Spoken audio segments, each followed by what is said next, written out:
Hello students, welcome back to my channel. BHDAE हम लोग करने वाले हैं। इसका एक पार्ट मैं ऑलरेडी पब्लिश कर चुकी हूँ। आज हम सेकंड पार्ट इसका करने वाले हैं, जिसमें कुछ इंपॉर्टेंट क्वेश्चंस मैं करवाने वाली हूँ। जिसमें हमारा सबसे पहला वाला जो क्वेश्चन बनता है सेकंड पार्ट में, वो है संख्या पर। संख्या पर आपसे हमेशा क्वेश्चन पूछा जाएगा, ठीक है। और क्या क्या इसमें पूछ सकते हैं वो, तो पहला क्वेश्चन जो हमारा बनेगा, इसमें संख्या किसे कहते हैं और उसके कितने प्रकार होते हैं। तो सबसे पहले तो आपको ये बताना है कि पहले संख्या की हमें परिभाषा देनी है, ठीक है।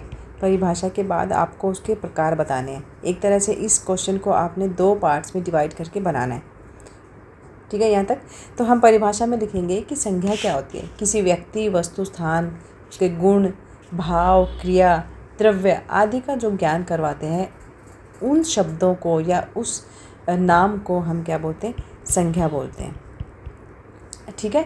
अच्छा, संख्या के कारण ही हम कोई वस्तु है, मान लीजिए कोई वस्तु है या फिर व्यक्ति है, व्यक्ति, वस्तु, व्यक्ति, स्थान, ठीक है, जाति, और इसके बारे में हमें जानकारी प्राप्त कर सकते हैं। फॉर एग्ज़ाम्पल, अगर मान लीजिए जैसे कोई नाम हो गया, गीता नाम हो गया, या फिर किसी जगह का नाम हो गया, आगरा हो गया, कोई वस्तु हो गई, वस्तु जैसे बुक भी हो सकती है, कोई द्रव्य के रूप में जैसे कोई सोना, चांदी, इस तरह का हो गया। भाव में हम क्या बताएंगे, जैसे खुश होना या क्रोधित होना, ये भाव हो जाते हैं, ठीक है। तो परिभाषा में आपने सीधा सीधा बताना है कि संख्या क्या है। संख्या जो है वो किसी व्यक्ति, वस्तु, स्थान, गुण, भाव, जाति, क्रिया, द्रव्य आदि का ज्ञान कराने वाले शब्दों को या नाम को संख्या कहते हैं, ठीक है।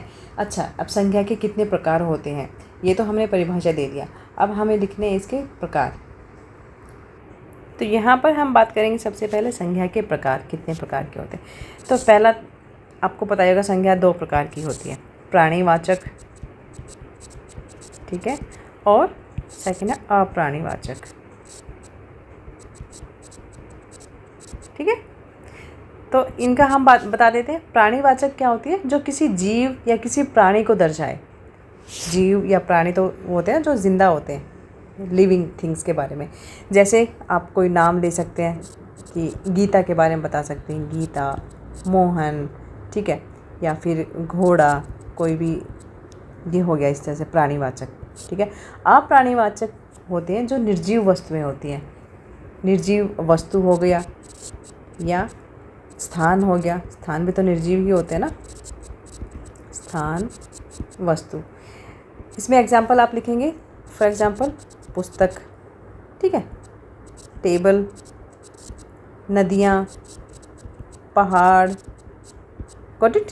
तो ये अप्राणीवाचक हो जाएगा, और जो लिविंग थिंग्स होती हैं वो प्राणीवाचक हो जाएंगी।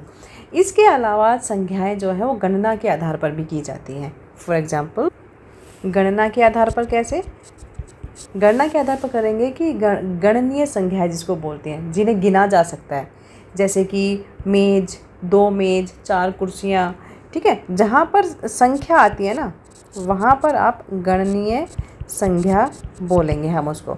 फिर एक अगणनीय संख्या बोलेंगे, जिस एक और इसका भेद हो जाएगा, जिन्हें गिनना संभव नहीं होता। कैसे, जैसे पानी, पानी को हम माप नहीं सकते, ठीक है। आग, आग की भी हम मात्रा नहीं नाप सकते ना। प्यार हो गया, हवा हो गई, इन चीज़ों को हम माप नहीं सकते हैं, तो ये अगण्य, जिनको गिना ना जा सके, ठीक है। तो संख्या का अर्थ है नाम, अर्थात जो शब्द किसी व्यक्ति, वस्तु, स्थान या भाव का नाम बताते हैं, उन्हें हम संख्या कहते हैं। इसके दो प्रकार के होते हैं, प्राणीवाचक, अप्राणीवाचक। इनमें भी जो है हमें गणनीय और अगण्य, इन संख्याओं को इनके आधार पर भी मापा जाता है। अब हम बात करेंगे संख्या के कितने भेद होते हैं। ये जो सबसे इम्पोर्टेंट क्वेश्चन है संख्या पर जो हम करने वाले हैं, इसमें आपको सारी चीज़ें लिखनी पड़ेंगी। उसका इंट्रोडक्शन भी देना पड़ेगा, परिभाषा, ठीक है, कितने प्रकार की होती है, क्या क्या भेद होते हैं, और उन भेद के साथ साथ जो भेद मैं बताने वाली हूँ, संख्या के जो भेद होने वाले हैं, उनको विद एग्जाम्पल आपको लिखना है, ठीक है। चलिए इसको नेक्स्ट करते हैं। तो पहले ही हम बात करेंगे व्यक्तिवाचक संख्या के बारे में। व्यक्तिवाचक संख्या क्या होती है, जिस शब्द से किसी विशेष प्राणी, ठीक है, प्राणी हो गया, वस्तु, स्थान या फिर पदार्थ का बोध होता है, उसे हम व्यक्तिवाचक संज्ञा कहते हैं। जैसे एग्जाम्पल अगर हम लिखेंगे कि मैं लाल किला देखने गया, मैं लाल किला देखने गया। ठीक है, एक और लिख देती हूँ मैं यहाँ पर, सूरदास ने सूरसागर की क्या करी थी, रचना की। ये 2 एग्जाम्पल हैं। ठीक है, तो इसमें क्या है कि जो ये 2 एग्जाम्पल दिए हैं, इसमें दिए गए जो व्यक्तिवाचक संज्ञा के उदाहरण जो हैं आपके सामने, इसमें जो सूरदास हैं, सूरदास एक विशेष व्यक्ति का नाम है। ठीक है, और उसने क्या किया था, सूरसागर नामक एक ग्रंथ की रचना की थी।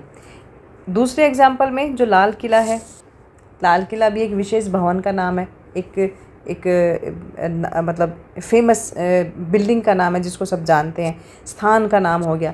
ठीक है, तो यहाँ पर हम इसको व्यक्तिवाचक संज्ञा के रूप में यहाँ पर फॉर एग्जांपल हम यूज़ करेंगे। ठीक है, तो ये 2 एग्जांपल इसके हो गए।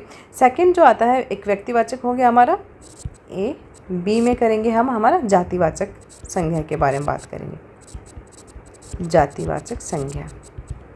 ठीक है, तो जातिवाचक संज्ञा क्या होती है, जिस शब्द से किसी वर्ग या जाति, जिस शब्द से किसी वर्ग या फिर जाति के सभी पदार्थ या वस्तुएं, प्राणियों का बोध होता है, उसे हम जातिवाचक संज्ञा कहते हैं। एग्जाम्पल के लिए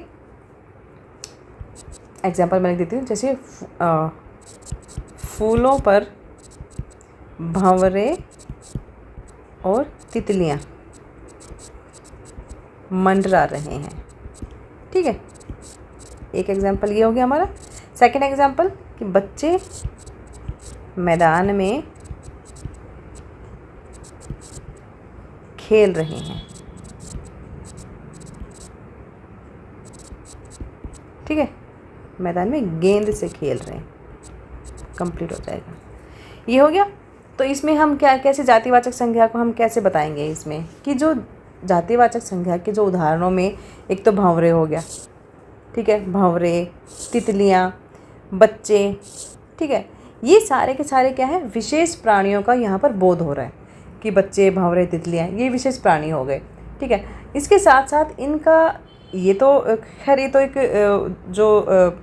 एक वर्ग जाति के बारे में यहाँ पर बात हो गई, बट इसके साथ साथ ये सब कर क्या रहे हैं, अब भंवरे क्या कर रहे हैं, इनकी सामान्य जाति का तो बोध करवा ही रहे हैं। इसके साथ साथ जो फूल हैं, कहाँ गए, ये रहा फूल, फूलों पर फूल हो गया, गेंद हो गई।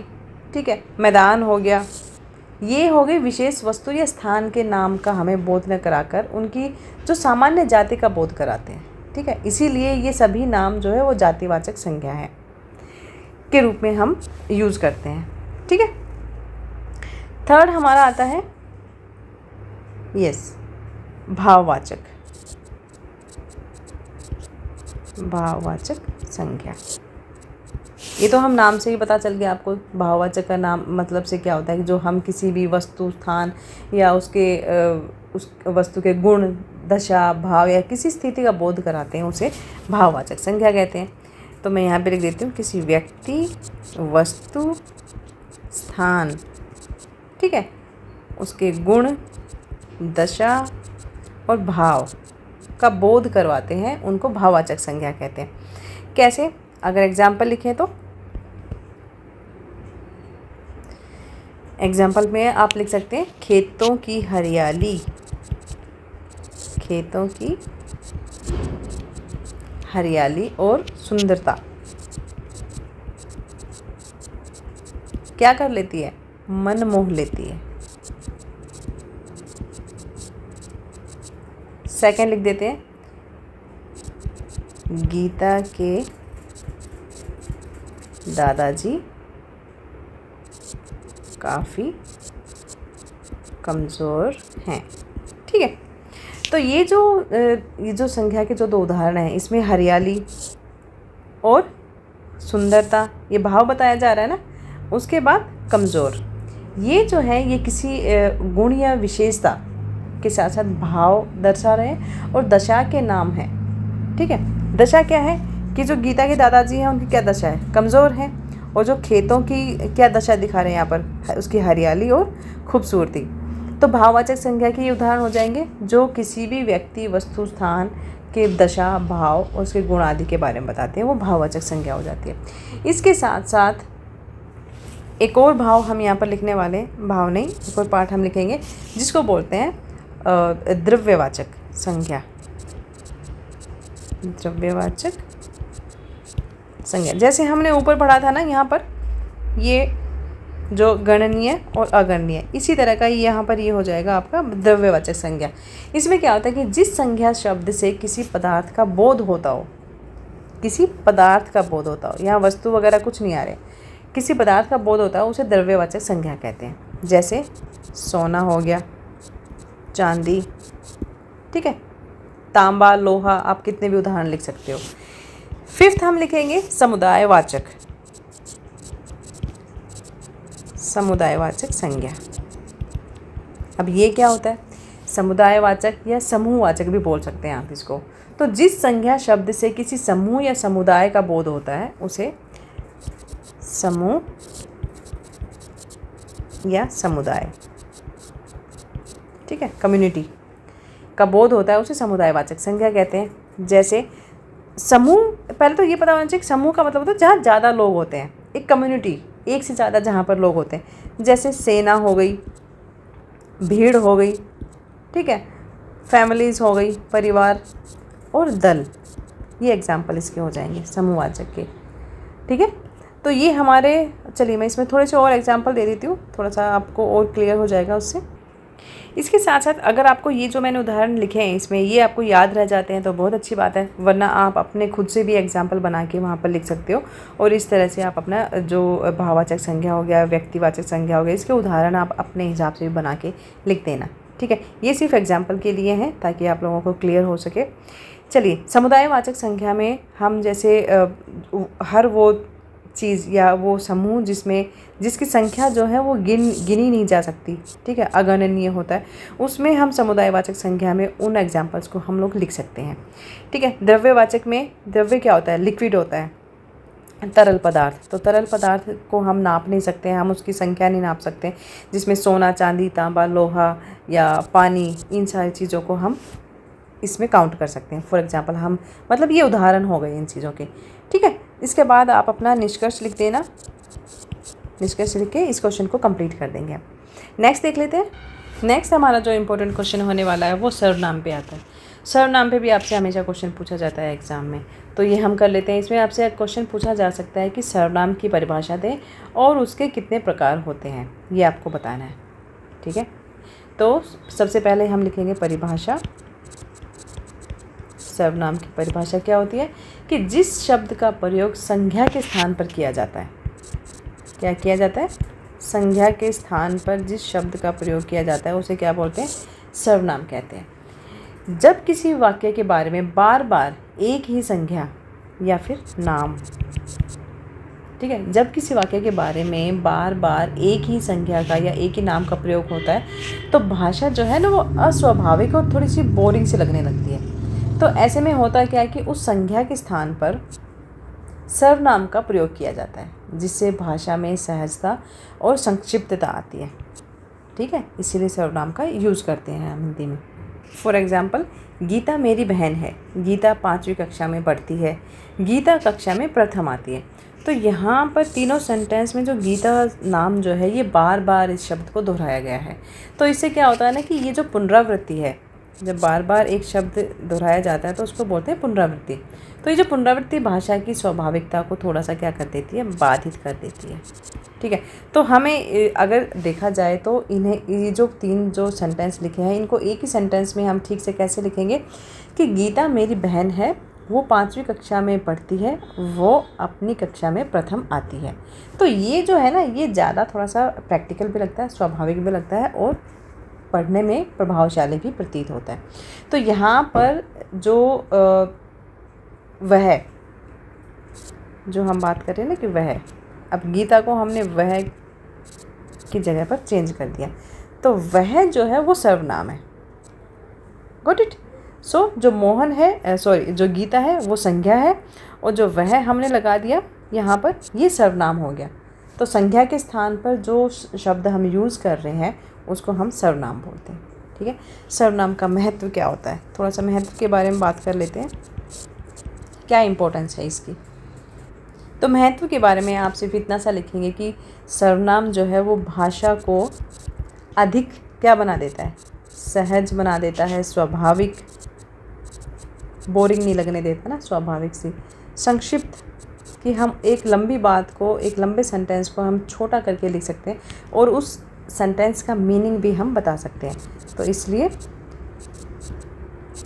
सुंदर, सरल, ठीक है। और सबसे इम्पोर्टेंट बात, स्पष्ट बनाने में सहायक होता है, ठीक है। ये इसका महत्व हो गया। अब हम बात करेंगे सर्वनाम के भेद कि कितने प्रकार के होते हैं ये। तो यहाँ पर जो हम भेद की बात करने वाले हैं वो यहाँ पर 1 2 3 4 5 6 इसके 6 भेद हैं, ठीक है। पुरुषवाचक, निश्चयवाचक, अनिश्चयवाचक, संबंधवाचक, प्रश्नवाचक और निजवाचक।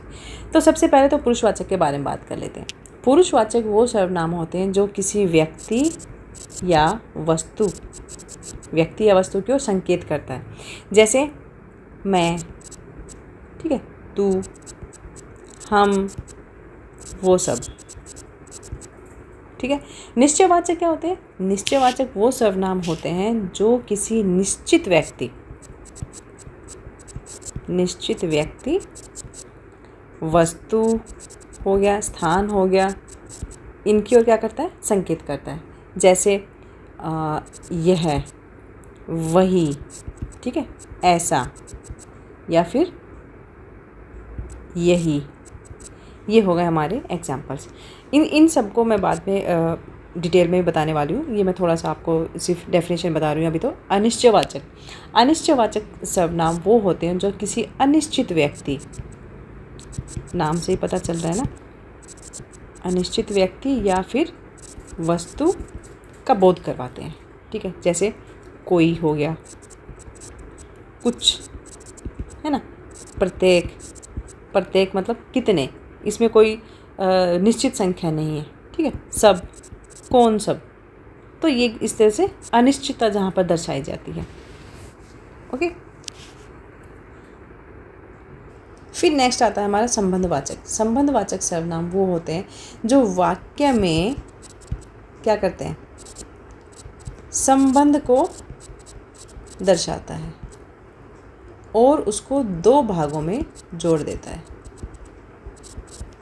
ठीक है, जोड़ देता है। जैसे जो, सो, जैसा, वैसा, ये संबंध हो गया। प्रश्नवाचक क्या होते हैं? जहाँ पर प्रश्न पूछे जाते हैं, वही तो होता है ना। जैसे कौन, क्या, किसका, है ना, कितने, कहाँ। तो इस तरह के क्वेश्चंस पूछने वाले जो सर्वनाम होते हैं वो प्रश्नवाचक सर्वनाम बोलते हैं उनको। 6 हमारा निजवाचक। निजवाचक मतलब निजता, जहाँ पर निजता का प्रतीत होता है। तो जो सिर्फ स्वयं के लिए प्रयोग होता है, जो सिर्फ अपने लिए या स्वयं के लिए प्रयोग होता है, जैसे स्वयं, खुद, ठीक है, अपना, ये सारे निजवाचक। जहाँ निजता दर्शाई जाती है ना जिस सर्वनाम में, वहाँ पर निजवाचक सर्वनाम का हम यूज़ करते हैं। अब एक एक करके हम इनको डिटेल में बात करेंगे। चलिए, सबसे पहले हम लेने वाले हैं पुरुषवाचक को। पुरुषवाचक क्या होता है? पुरुषवाचक वो सर्वनाम होते हैं जो बोलने वाले, सुनने वाले या फिर जिसके बारे में बात हो रही है उनके लिए यूज़ होता है। जैसे मैं, तू, हम, वो सब, ठीक है। तो बोलने वाला कैसे हो गया? बोलने वाला जैसे स्वयं के लिए हम बोलते हैं मैं या फिर हम। दूसरा हो गया जिससे बात हो रही है, जैसे तुम, आप, ठीक है। तीसरा होता है जिसके बारे में बात की जा रही है, जैसे वो सब, वह, ठीक है, वे, ये। तो ये हो गया हमारा पुरुषवाचक के कुछ एग्जाम्पल्स। अब यहाँ पर थोड़ा सा ये आता है कि जैसे तुम, ये जो तुम लिखा हुआ था, तुम और आप और वे, ठीक है। ये सर्वनाम जो है ना, ये एक आदर सूचक एक वचन के रूप में भी यूज़ होते हैं। दूसरी बात यहाँ पर आपको पता होनी चाहिए कि जो बहुवचन में स्पष्टता लाने के लिए इनके साथ साथ लोग शब्द भी यूज़ किया जाता है। लोग मतलब ज़्यादा संख्या बताने की। जैसे तुम लोग कहाँ थे, या फिर वो लोग चले गए, या फिर आप लोग खाना खा लीजिए। तो वहाँ पर जो ये सर्वनाम है, यहाँ पर अगर लोग लगा देते हैं तो वो बहुवचन में एक तरह से स्पष्टता लाने के लिए भी ये सर्वनाम यूज़ किए जाते हैं। अब जैसे हम लोग हो गया, हम लोग, तो हम लोग का प्रयोग क्या होता है, सामान्यतः एक बोलचाल में होता है। जैसे हम लोग कहीं जा रहे हैं, तुम लोग कहाँ जा रहे हो। परंतु इसमें जो शुद्ध भाषा होती है ना, जो हिंदी की जो हमारी शुद्ध भाषा है, उसमें इसकी आवश्यकता नहीं होती है। ठीक है, तो ये हमारा हो गया। फिर नेक्स्ट हमारा निश्चयवाचक कर लेते हैं। निश्चयवाचक सर्वनाम। निश्चयवाचक सर्वनाम जिस सर्वनाम से किसी व्यक्ति, वस्तु, ठीक है, का निश्चित बोध होता हो, उसे निश्चयवाचक सर्वनाम कहते हैं। या फिर उसे निश्चयवाचक निश्चयवाचक हम सर्वनाम की बात कर रहे हैं। ठीक है, एग्जाम्पल के लिए यह है, वह, वे, ये। ठीक है, जैसे ये पुस्तक मेरी है। ठीक है, यह कुर्सी मजबूत है। ठीक है, तो यहाँ पर ये जो ये है या फिर यहाँ है, ये किसी निश्चित वस्तु की ओर संकेत कर रहा है। तो ये हम निश्चयवाचक सर्वनाम होते हैं, ना कि केवल अन्य पुरुष के लिए यूज़ होता है। ठीक है, सिर्फ ये निश्चयवाचक जहाँ निश्चितता दर्शाई जाती है। फिर नेक्स्ट हमारा अनिश्चयवाचक, इसका हम देख लेते हैं। तो अनिश्चयवाचक सर्वनाम वो होते हैं जो सर्वनाम किसी व्यक्ति या वस्तु का क्या कराते हैं, अनिश्चित बोध होता है। जहाँ पर कोई निश्चितता नहीं होती, उसे अनिश्चयवाचक सर्वनाम कहते हैं। जैसे कोई भी हो सकता है ना, इसमें कोई निश्चितता नहीं है, किसी और कुछ। फॉर एग्ज़ाम्पल यहाँ पर किसी को बुलाओ, अगर मैं यहाँ पर लिखूँ किसी को बुलाओ, तो यहाँ ना निश्चितता नहीं है कि किसको बुलाया जा रहा है, किसके लिए बात हो रही है। ठीक है, घी में कुछ मिलाओ या कुछ मिला है, क्या मिला है घी में, कुछ नहीं पता, मिलावट है नहीं है। ठीक है, तो यहाँ पर निश्चितता दिखाई जा रही है कि किसी को बुलाने के लिए बुलाया जा रहा है। किसको बुलाया जा रहा है, कोई निश्चितता नहीं है। घी में कुछ मिला है, क्या मिला है, इस बात की भी कोई निश्चितता नहीं है। तो निश्चयवाचक, तो वो सर्वनाम जो अनिश्चितता को दर्शाते हैं उसको बोलते हैं अनिश्चयवाचक सर्वनाम। फिर संबंधवाचक सर्वनाम क्या होते हैं? संबंधवाचक सर्वनाम होते हैं जो दो वाक्यों या विचारों के बीच संबंध स्थापित करता है। दो वाक्य या विचार, ठीक है, उसे संबंधवाचक सर्वनाम कहते हैं। एग्जाम्पल जैसा, जितना, ठीक है, जो कुछ भी है, ठीक है, जो, ये एग्जाम्पल हो गए। एग्जाम्पल में लिखेंगे आप कि जो बोओगे सो काटोगे, जो तुम चाहो वो करो। ठीक है, वो लड़का जो कल आया था वो पढ़ने में काफ़ी तेज़ है। तो ये कुछ उदाहरण हो गए जो संबंध दिखा रहे हैं। ठीक है, प्रश्नवाचक सर्वनाम में अगर हम बात करें यहाँ पर, तो उसका मतलब होता है कि वो सर्वनाम जहाँ पर या फिर जिस सर्वनाम से प्रश्न पूछा जाता है, क्वेश्चन किए जाते हैं, तो वो प्रश्नवाचक सर्वनाम कहलाता है। जैसे कौन, क्या, ठीक है, कैसा, क्यों, ठीक है, ये सारे के सारे प्रश्नवाचक सर्वनाम के उदाहरण होते हैं। जैसे फॉर एग्जांपल तुम कौन हो, ठीक है, तुम कौन हो, फिर यहाँ कौन है, और वह क्या चाहता है। ये एग्जाम्पल हम लिख लेते हैं। ठीक है, ये 3 एग्जाम्पल हैं। तो यहाँ पर क्या बात की जा रही है, प्रश्न पूछे जा रहे हैं। लास्ट हमारा आ जाता है निजवाचक या फिर निजता वाचक सर्वनाम। तो निजवाचक जो सर्वनाम है, उस सर्वनाम से कर्ता जो है वो स्वयं का या फिर स्वयं अपने प्रति मतलब संकेत करवाता है। ठीक है, स्वयं के प्रति जो संकेत करवाता है कर्ता, या कर्ता की बात हो रही है। कर्ता जब स्वयं के प्रति संकेत करवाता है उसे निजवाचक सर्वनाम कहते हैं। जैसे स्वयं, खुद, ठीक है, अपना, ये हमारे एग्जाम्पल। अगर मैं कुछ एग्जांपल लिखूँ यहाँ पर, जैसे वह खुद से बोला, एक एग्जांपल ये हो गया। और दूसरा करेंगे आप जैसा समझें करें। ठीक है, चलिए, उन्होंने मुझे रहने को कहा। तो यहाँ पर ना अपने बारे में बात की जा रही है। ठीक है, खुद से। तो ये हो गए हमारे निजवाचक, जहाँ निजता के बारे में, स्वयं के बारे में बात की जाती है, उसको बोलते हैं निजवाचक सर्वनाम।